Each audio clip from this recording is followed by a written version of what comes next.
Hi, my name is RJ. This video is an explanation of how Gregg stenography works. It is not a speed demo, but rather a description of the basic way this functions. It was a way of writing very rapidly for taking court dictation, and it existed from mid-19th century till about 1980 and is hardly in use anymore. But the benchmark figure was approximately 175 words a minute. The etymology of the word stenography is from Greek, short writing or contracted writing. It was developed by Robert Gregg, an American. Today, mostly in courtrooms and for depositions and dictation, people use tape recorders or stenotype machines. Here's how it works. There are greatly simplified letters of the alphabet, which are written sequentially, just like we write. But I wanted to show you how it works. The first line is 3 letters grouped, written upwards, short, medium, long, clockwise, curvature. Then short, medium, long, straight, short, medium, long, counterclockwise, curvature. Second line down, same thing, clockwise, straight, counterclockwise. The third line down, same thing, written downward, curved, clockwise, straight, counterclockwise. There is a dot. By itself, that is the word in the middle of a sentence. At the beginning of the word, it's an H. At the end of the word, it's ing. Little loop, it stands for either E, short, or short I. Big loop is an A. This is a big loop with a dot in it, that's Iya. And here is Aya, as in science. Science. And this is long I. Period. Question mark. You might wonder why there are more than 26 letters of the alphabet, especially since he's thrown out C, Q, W, X, Y, and Z. Instead of C, he uses either S or K.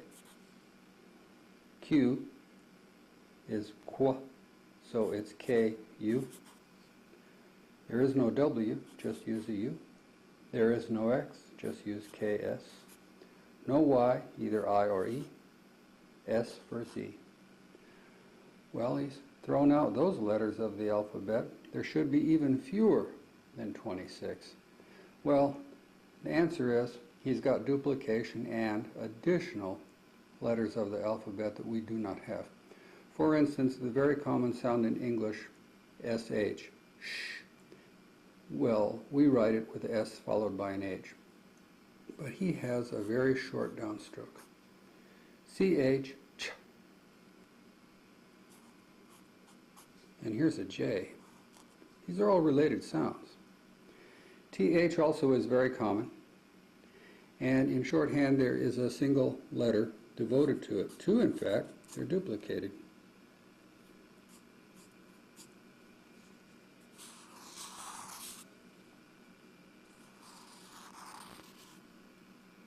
He's also got duplicate S.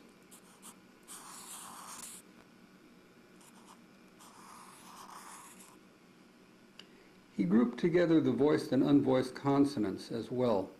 We don't normally think about this in English, but K and G are really the same letters of the alphabet, except that the G, you use the vocal cord.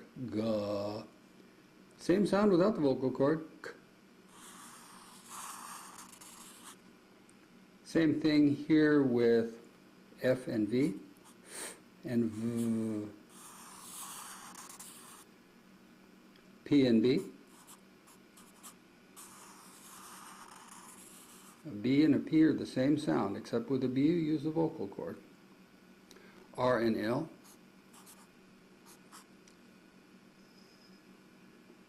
N and M, they sound kind of alike. I want to bring up some blends now. Normally when you make an N and a D, you first write the N, then a D. Here's a D. So I would write an N like this, followed by a D like this. But that is easier to write if you blend it like this. So this is an ND right here. This is an M, and that's a D.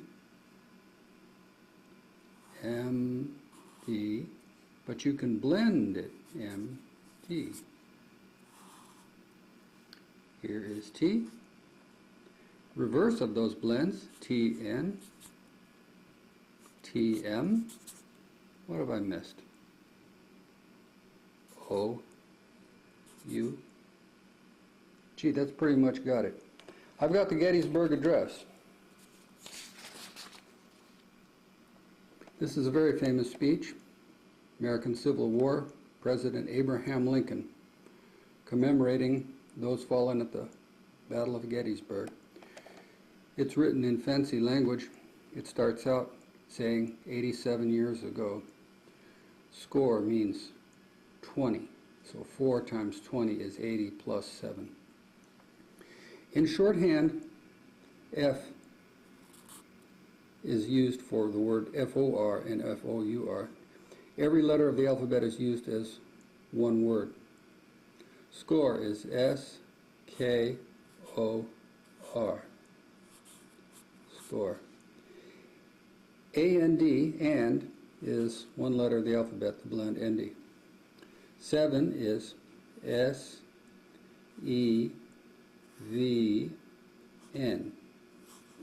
7. Years is E-R-S. A-G-O. Hour is the letter hour. Fathers. F-A-T-H-S. They leave out that second R. Brought. B-R-O-T. Brought. Fourth. O-N. On. T-H-S. This. Continent.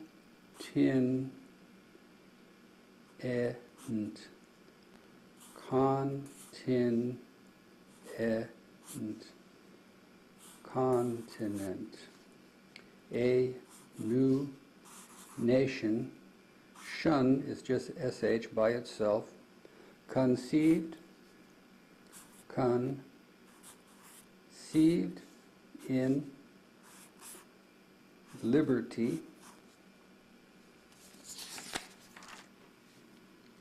And dedicated to the proposition that all men are created equal. Period. Now, that's N-A-U. We are engaged in a great civil war.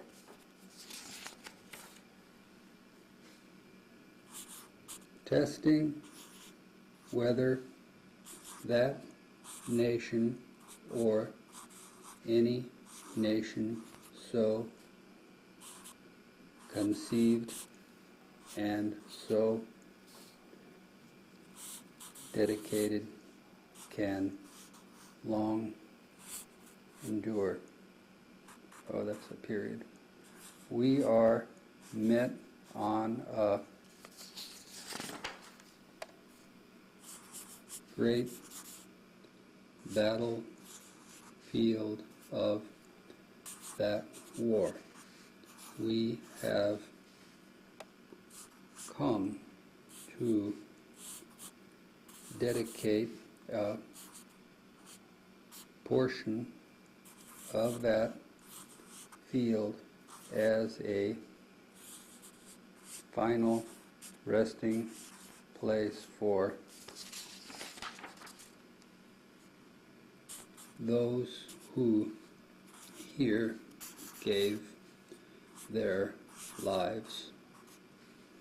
That that nation might live. It is altogether fitting and proper that we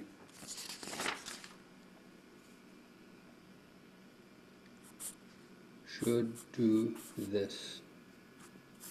But in a larger sense, we cannot dedicate, we cannot consecrate, we cannot hallow this ground.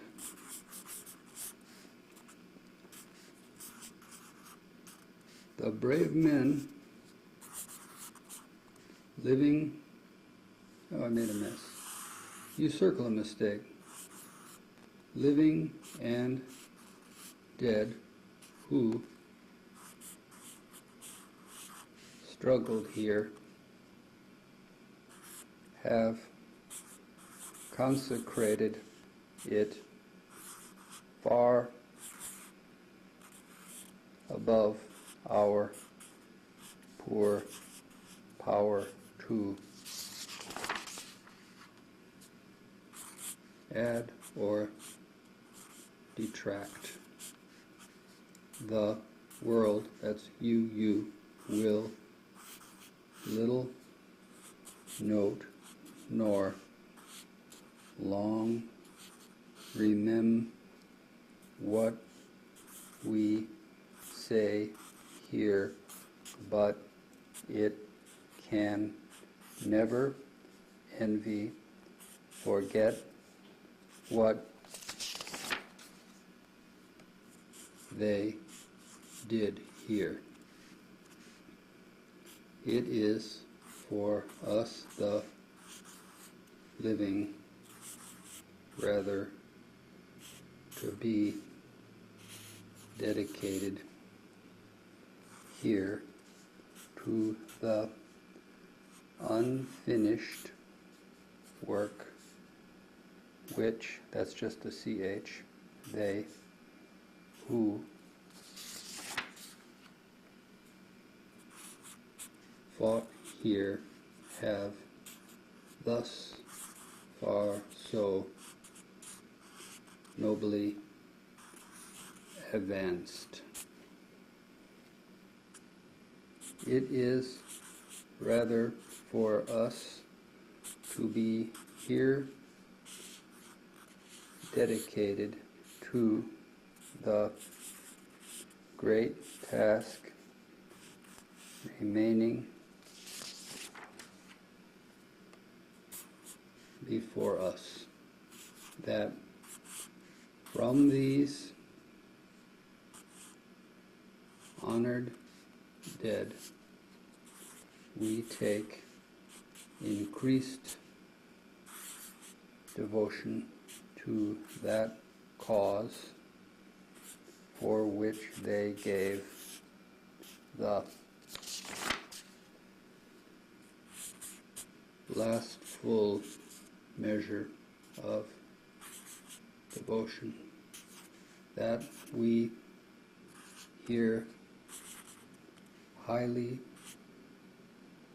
resolve that these dead shall not have died in vain, that